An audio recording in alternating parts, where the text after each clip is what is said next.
बुद्ध के शिष्यों में एक शिष्य था अनाथ पिंडक। वह धनी व्यक्ति था। उसका यह नाम इसलिए पड़ गया था कि वह रोज सुबह अपने घर के बाहर अच्छा अच्छा भोजन बनाकर बैठ जाता था। उसके पास जो आता था वह उसे खिलाता था। वह अनाथों के पिंड को भरता था, अर्थात सबका पेट भरता था। इसलिए उसका नाम अनाथ पिंडक पड़ गया। वह अपने काम और नाम से प्रसिद्ध हो गया था।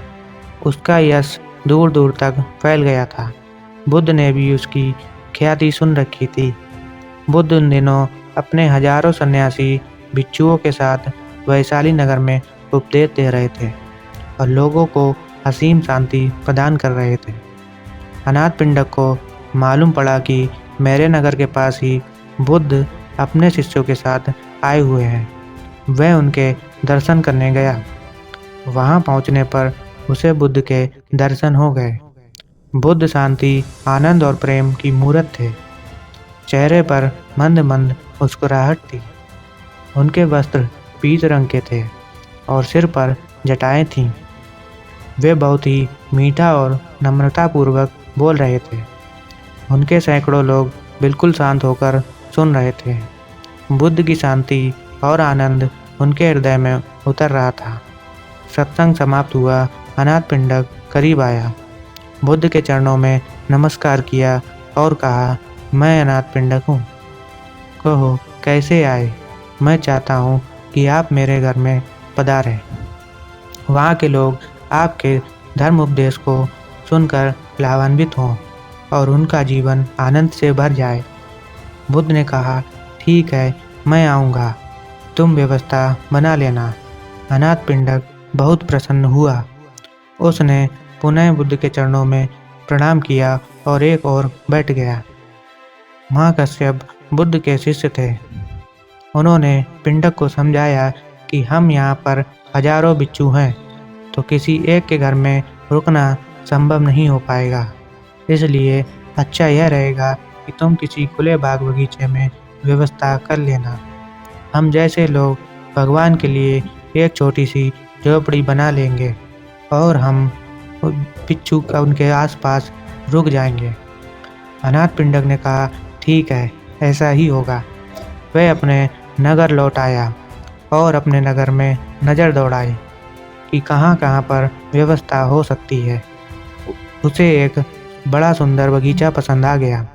वह उस बगीचे के मालिक के पास गया।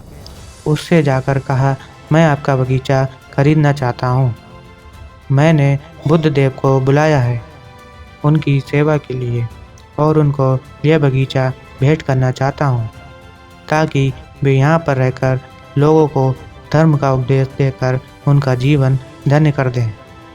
बगीचे का मालिक संत महात्माओं के प्रति श्रद्धा नहीं रखता था, इसलिए उसने साफ इनकार कर दिया। मैं तो बगीचा बेचूंगा ही नहीं। बहुत मनाने पर कहा, चलो ठीक है, यह बगीचा तुमको देता हूँ, पर इस बगीचे की कीमत एक साथ लूँगा। इस बगीचे की खरीदारी यूँ होगी, तुम जितनी ज़मीन पर सोने के सिक्के बिछा दोगे, मैं उतनी ज़मीन तुम्हें दे दूँगा। अनाथ पिंडक के तो प्रसन्नता के मारे आंसू निकल आए। उसने कहा, शुक्र है तू राजी तो हुआ। मुझे बुद्ध देव को यहाँ पर लाना है और अगर इतनी बड़ी कीमत देनी पड़े तो मैं दूंगा।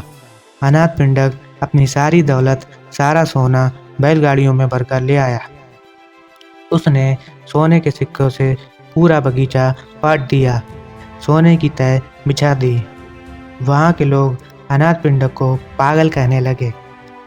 इसने एक महात्मा के लिए अपनी सारी संपत्ति लुटा दी। लोगों को क्या मालूम कि संत महात्मा और गुरु का सानिध्य कितना अमूल्य होता है। महात्मा बुद्ध 40 साल तक देश भर के गांव-गांव में जाकर धर्म का उपदेश देते रहे। उनका ये भाव था कि जिस आनंद को मैंने पाया है वह जन जन तक पहुँचे। शांति पाने का अधिकार सबको है। वो घर घर जाकर सब दीपक जलाना चाहते थे। उन्होंने जीवन भर अनेक दीपक जलाए। उनके उपदेश से अनगिनत लोगों का मन निर्मल हो गया। अनाथ पिंडक के मन में बस एक ही इच्छा थी कि मैं महात्मा बुद्ध का सानिध्य प्राप्त करूं। अपने नगरवासियों के साथ बैठकर बुद्धदेव का उपदेश जो अमृत है सबके साथ बैठकर पी सकूं। बगीचे के मालिक ने देखा कि सारा बगीचा सोने के सिक्कों से पटा पड़ा है। वह अनाथ पिंडक की एक महात्मा के प्रति अगाध श्रद्धा को देखकर हैरान रह गया। उसका हृदय पिघल गया। श्रद्धा की बुझी हुई ज्योति जल उठी। उसने मन में कहा, मैंने बहुत ही गलत किया। उसने हाथ जोड़कर अनाथ पिंडक से कहा, आप इन सारे सोने के सिक्कों को उठा लीजिए। मुझे धन नहीं चाहिए। इस सारे बगीचे को आप मेरी ओर से उपहार समझ ले। अनाथ पिंडक ने कहा, अब तो वचन हो चुका है। अब मैं अपने वचन से नहीं गिरूंगा। अब तो तुम सारी स्वर्ण मुद्राएं उठा लो। मैं इस धन को स्वीकार नहीं करूंगा। ऐसा सुनकर बगीचे के मालिक के अनाथ पिंडक के चरण पकड़कर कहा, आप मुझे माफ़ करें। मैंने आपके साथ जो व्यवहार किया वह ठीक नहीं था। आज मैं पछता रहा हूँ और मुझे स्वयं पर ग्लानि हो रही है। अनाथ पिंडक को उस पर दया आ गई। उसने उसको एक उपाय सुझाया कि महात्मा बुद्ध जब कुछ समय बाद धर्म उपदेश की वर्षा करके दूसरे गांव जाएं, तो तुम वहां पर जाकर उनकी और उनके सारे शिष्यों की रहने की व्यवस्था करना। धन के लोभ से सत्संग का लोभ कहीं अधिक श्रेष्ठ होता है।